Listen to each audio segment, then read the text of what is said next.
Hello everyone, welcome back. My name's dustinkreis, and today we're jumping into the deep end of the pool. Trying to keep some momentum going here, get back into the making the videos. And I've been playing a lot of 13-2.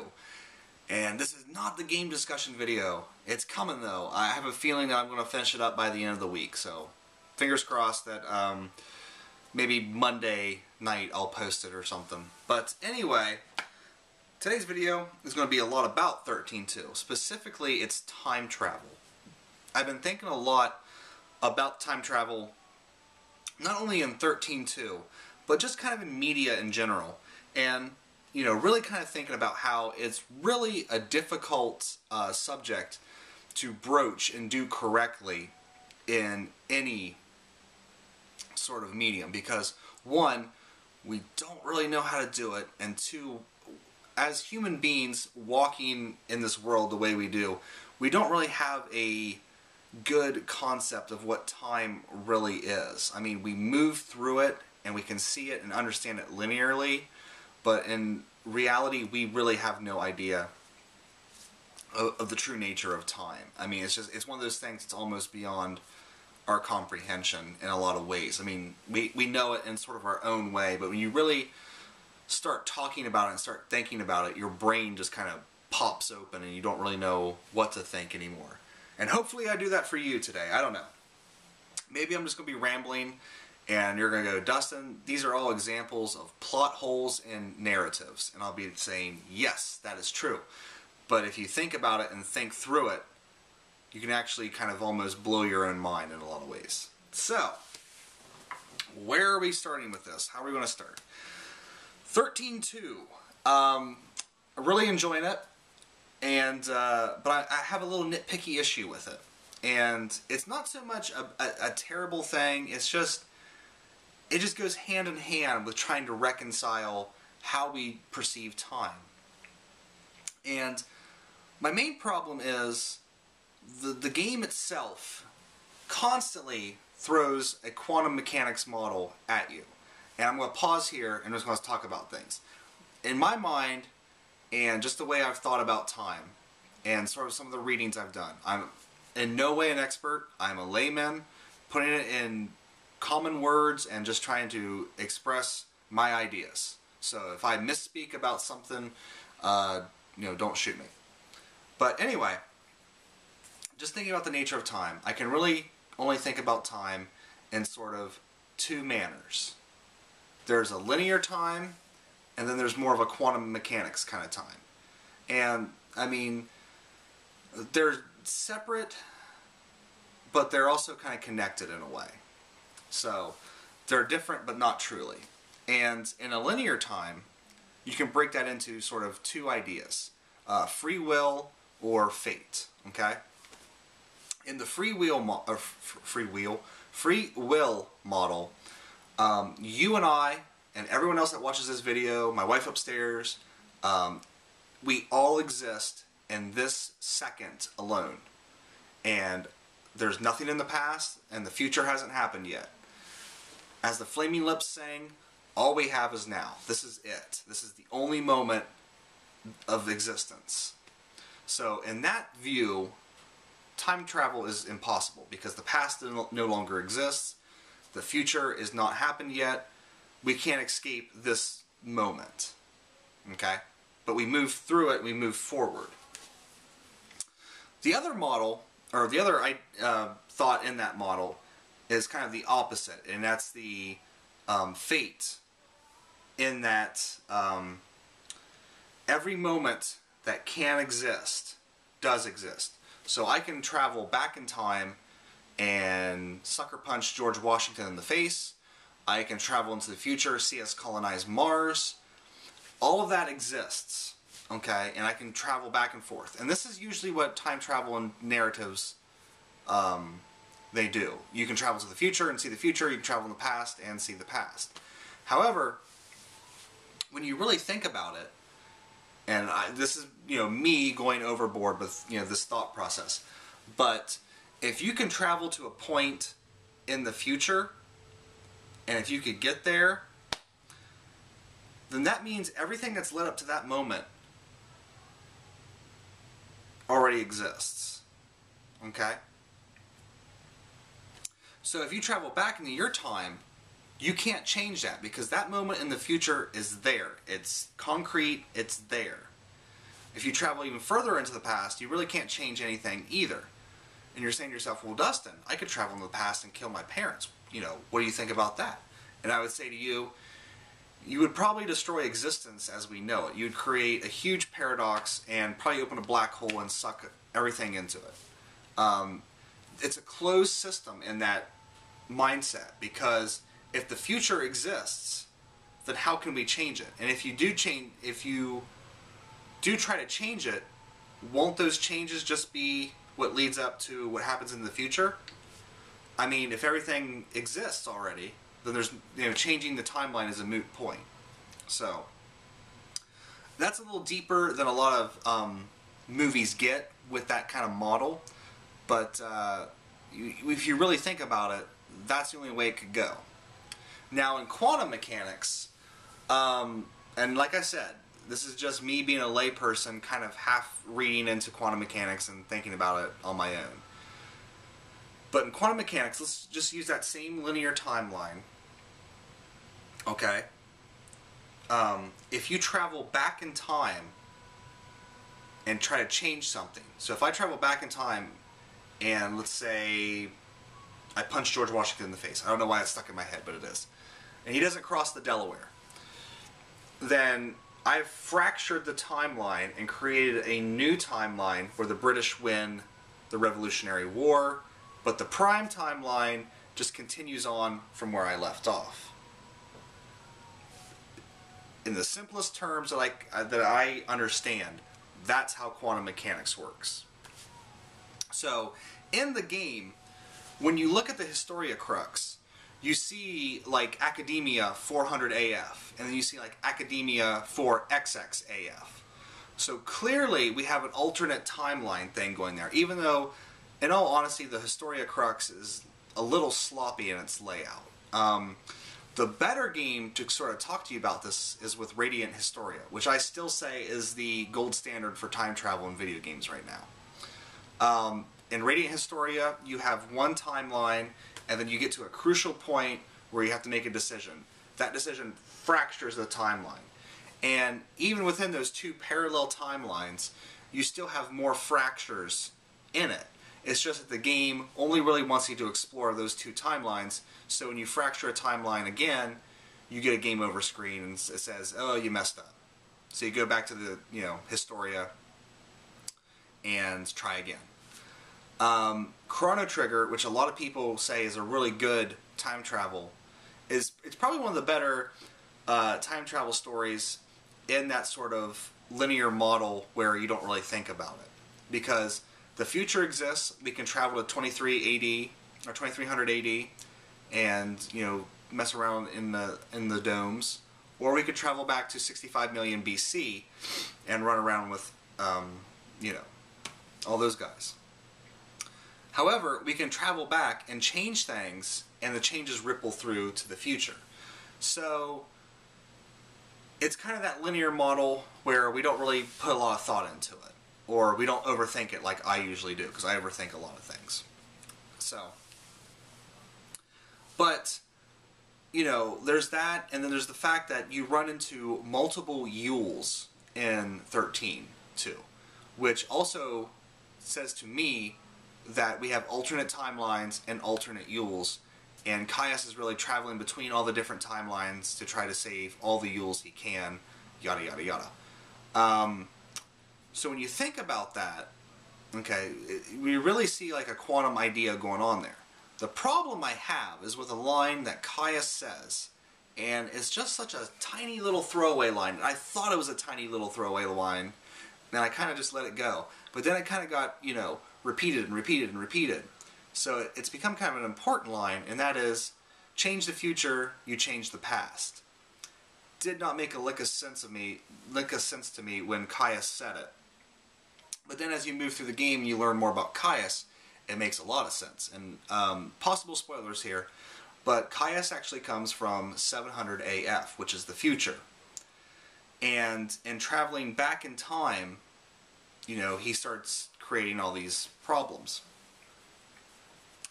And the only way that Sarah and Noel could really stop him is if they traveled to the future in 700 AF and stop him before he leaves 700 AF to do all this. I mean, they could stop him in one time, but he would still be messing around with other times. So to stop him completely, they have to go to the future to change the past. It makes sense to me now. But when I first heard it, I was like, you know, the only way that could really happen is in a linear model. Because if you have the alternate timelines of a quantum mechanics, why would you try to reconcile every timeline? You would just try to fix your own timeline, and the other timelines would, you know, do their own thing. So it got me really thinking about time travel and, you know, narratives and stuff like that. So that's why I really wanted to do this video. Now, to do this video really well and talk about things, I've decided not to talk about 13.2 anymore. I haven't beat the game. I don't know where the story's going. And, you know, I haven't seen it to its resolution, so I don't know if I really want to talk about it any more than I already have. I don't want to, you know, dwell too much on things, and I don't want to spoil things for people who haven't got as far as me. So, what I'm going to use to talk about this is Back to the Future. And I think that Back to the Future is a good thing to talk about because I think we've all seen it, and we all kind of know the vernacular of the movie. So, let's start right off and talk about Back to the Future 1. And, you know, Back to the Future 1, pretty simple story. And up to a certain point is actually a really good example of, like, the, let's not really think about too much linear model, okay? Like Chrono Trigger. In that, Marty is in the present, travels to the past, changes the past, and moves to a present where things are changed for the better. And I say for the better because we don't really know the ramifications. So that's all well and good. You know, he's at the Enchantment Under the Sea dance, and he's playing Earth Angel. And all of a sudden, you know, some guy cuts in on George in the rain dancing, and it looks like, oh, they're not going to do it. And he starts fading out of existence because his timeline is erasing itself. Because if those two don't kiss in a linear model, then, well, actually it doesn't even have to be a linear model. We'll get to that later. If those two don't kiss, then poof, he's gone. You know, he doesn't exist anymore because those two have to make him, and if that doesn't happen, he's gone. Okay? So up until that point, up until a certain point, which that point is when Doc Brown takes the DeLorean into the future, it's a brilliant look, a brilliantly simple time travel story that works really well. The problem is with Back to the Future 2. And Back to the Future 2 is actually my favorite one of the trilogy. I really dig it because it throws a monkey wrench into everything, man. It is a mind fuck of a movie. And the problem starts in Back to the Future 1 with a sort of throwaway tag-on ending that they put on just as kind of a joke, and then when the movie got really big, they're like, oh god, now we gotta make a sequel. Doc Brown travels into the future and sees Marty's kids and how awful they are, and decides to travel back in time to collect Marty and Jennifer to take them forward in time to the future to stop their kids from doing something bad. Okay. Time travel problem numero uno. The mere fact that if we stay with this simple change the past, affect the present or the future model, the mere fact that Doc Brown went back in time and told Marty, hey, your kids are assholes, would change that timeline. So we're getting into a little bit of a paradox here, and this is where it's, you know, the linear time travel thing starts to fall apart, because they travel forward in time at the end of the movie to the same 2015 that Doc Brown left to go back to 1985. So with Doc telling Marty that his kids are assholes, that future should be changed, because that's an event that changes. Because if, you know, think about it this way. If you were told in high school that the girl you were dating, you were going to marry and have children with, do you think that would affect your relationship? It probably would a little bit, and they probably wouldn't have stayed together, and that timeline would have been altered. Now, I'm speculating here, and you're saying to yourself, Dustin, these are just plot holes in a film. It's just a comedy film. Leave it alone. But I like to think about these things. I like to twist my brain, and I like to sort of, you know, flex some muscle up here every now and then. So they travel into the future. Let's just forget that for a moment. They travel into the future, and here comes the big problem. This is where things really start to fall apart. And they run into old Biff, okay? One, old Biff has kind of reverted to his former self before Marty changed the 1985 timeline. Kind of the asshole old man. Because at the end of the movie, he was a complete pushover and a pussy. But when he gets in 2015, he's all of a sudden a hard ass again. Anyway, the real problem with old Biff comes with the sports almanac. Okay? Marty buys a sports almanac. He's going to take it back in time, use it to place some bets, make some money. Doc Brown tells him, we can't alter the timeline, even though they're in the future to alter the timeline. So they throw the almanac away, and Biff steals it up and then hatches a plan to steal the DeLorean to travel back to 1955 to give it to his younger self and become rich. Alright, this is where the linear model falls apart. Because in doing that, and the movie blatantly says this, they create an alternate timeline. Now, in a linear model, there wouldn't be an alternate timeline. It would just erase the original timeline, okay? Which, you know, we can argue that the movie means that, okay? And I would go with you up until a point. But this is where things get fishy, okay? Biff goes back in time, gives himself the sports almanac, travels back to the future in 2015 to the same 2015 he left. Now, we've seen alternate, if you watch the movie further, you see alternate 1985. It's a hellhole. It's awful. And then we travel to 2015, and all of a sudden everything's pristine and futuristic and beautiful again. So, obviously, we cannot use a linear one timeline theory. We have to start fracturing the timeline. So when Biff goes back to 1955 and hands himself the sports almanac, that makes 1955 a fulcrum.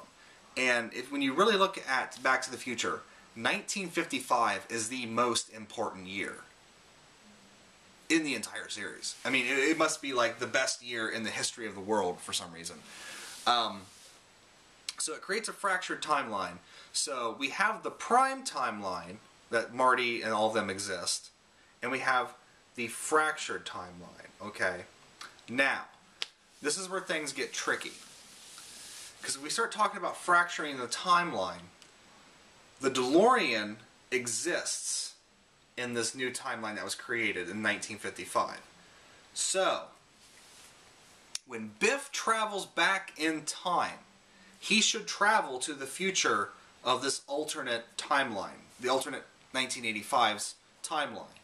He should not travel back to 2015 because the car, the DeLorean, now exists in this timeline. And Doc Brown and Marty and Jen will be stranded in 2015 because there's no way for the DeLorean to travel back there.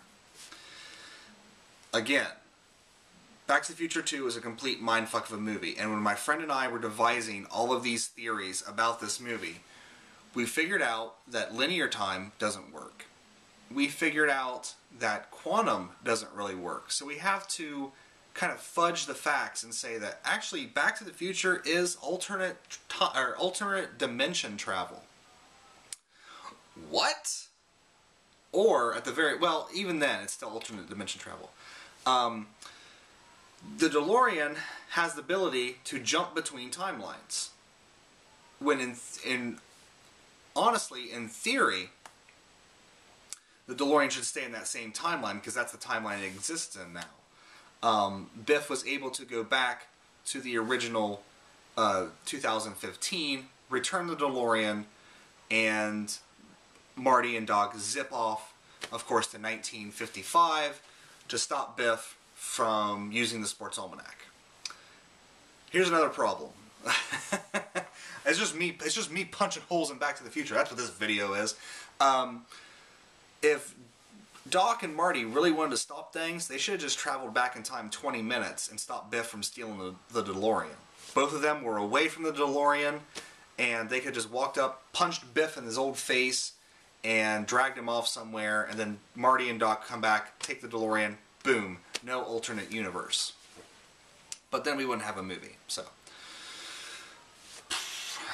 I know, trying to rationalize out narratives, who do I think I am? Anyway, so they travel back to 1955, and, you know, they're interacting with, you know, the events of the first movie, which that would be correct because it's still in that timeline. So that 1955, which is the fulcrum for now these two divergent timelines, actually three if we're going to use this model, it'd really be three. It'd be the original timeline, which we leave at the end of Back to the Future 1 for the new timeline with George McFly as a writer, and then this new timeline with Biff Tannen controlling the world.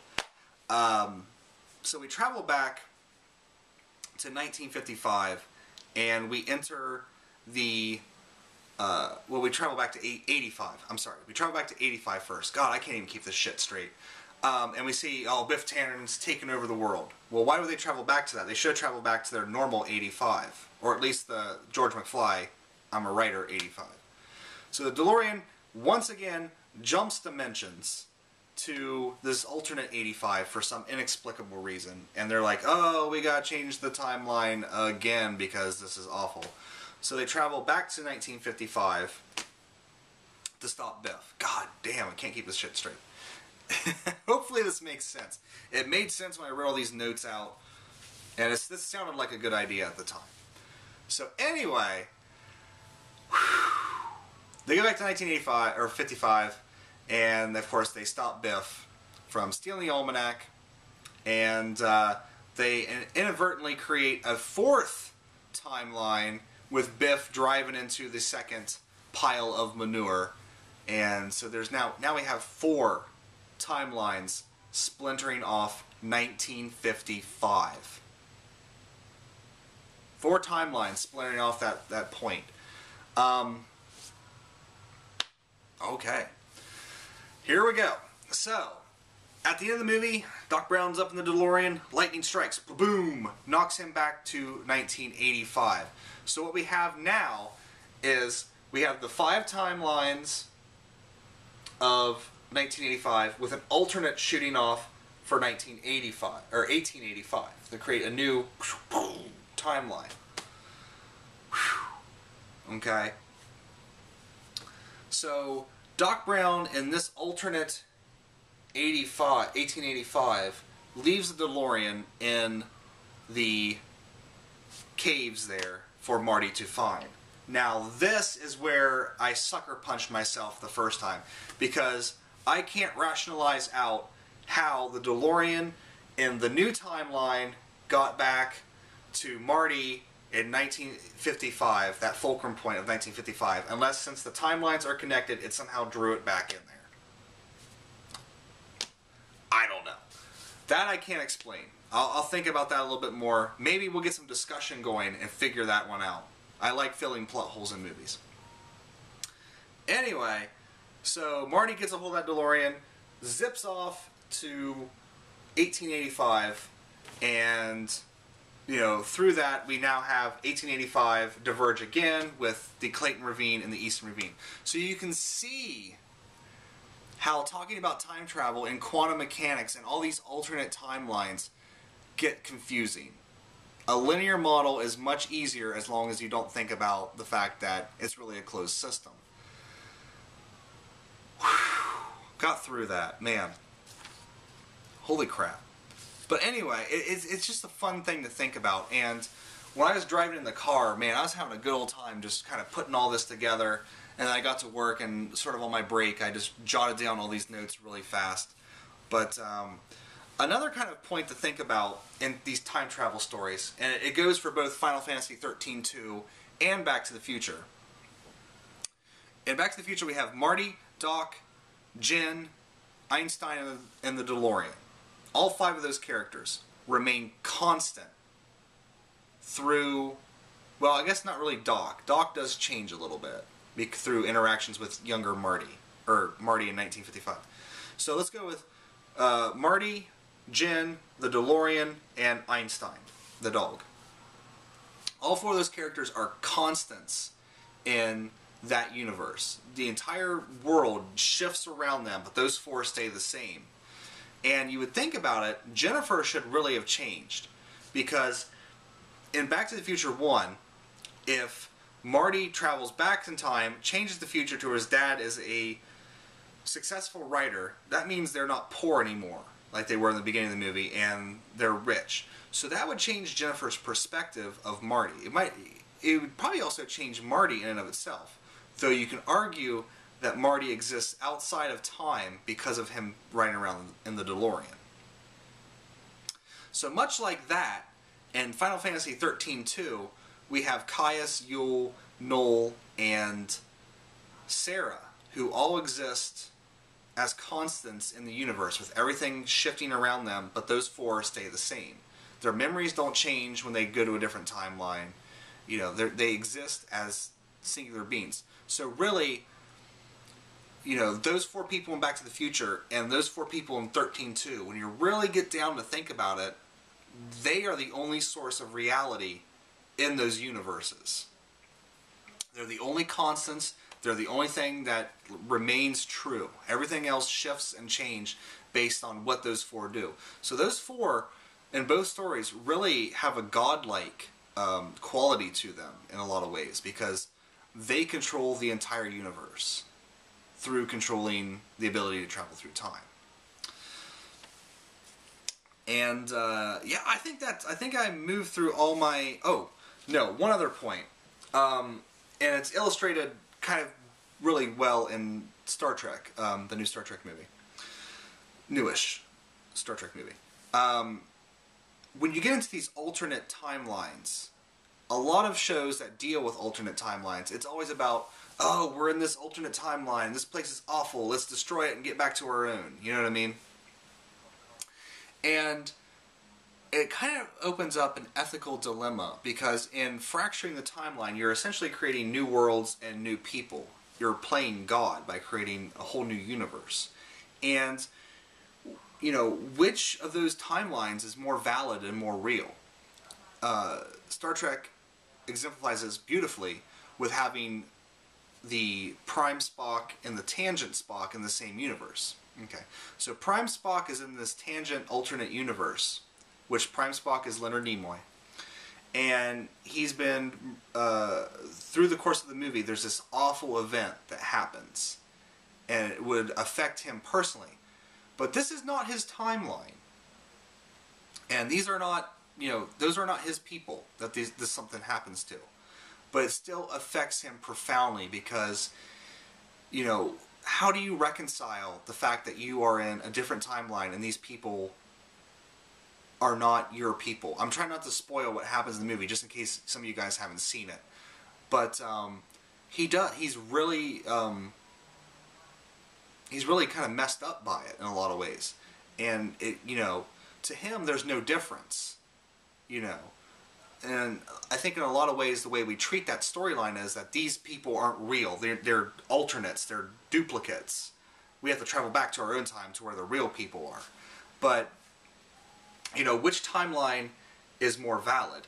And that's something I really hope Final Fantasy 13-2 deals with. I don't know if it will yet. I mean, I'm in Chapter 5, and there's only 6 chapters, so it hasn't really dealt with it yet. But I really kind of hope it deals with, you know, the fact that if this story is really going to resolve, and like I said, I haven't finished it, this is not a spoiler, I'm just speculating.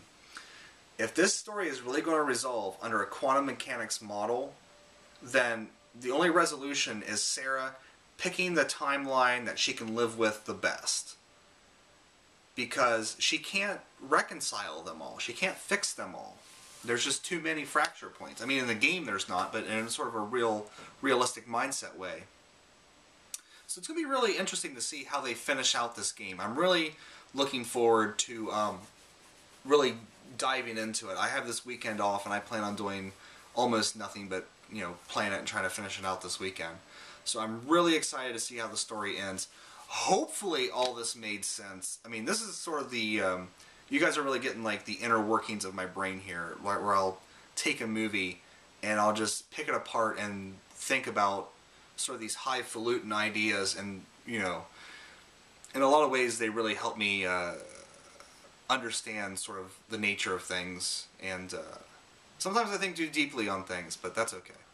A friend of mine and I, we went through and we basically tried to fill as many plot holes as we could in the Star Wars saga, because as much as George Lucas keeps changing those movies, he's actually creating more plot holes than he's fixing, so he really should just leave the movies alone.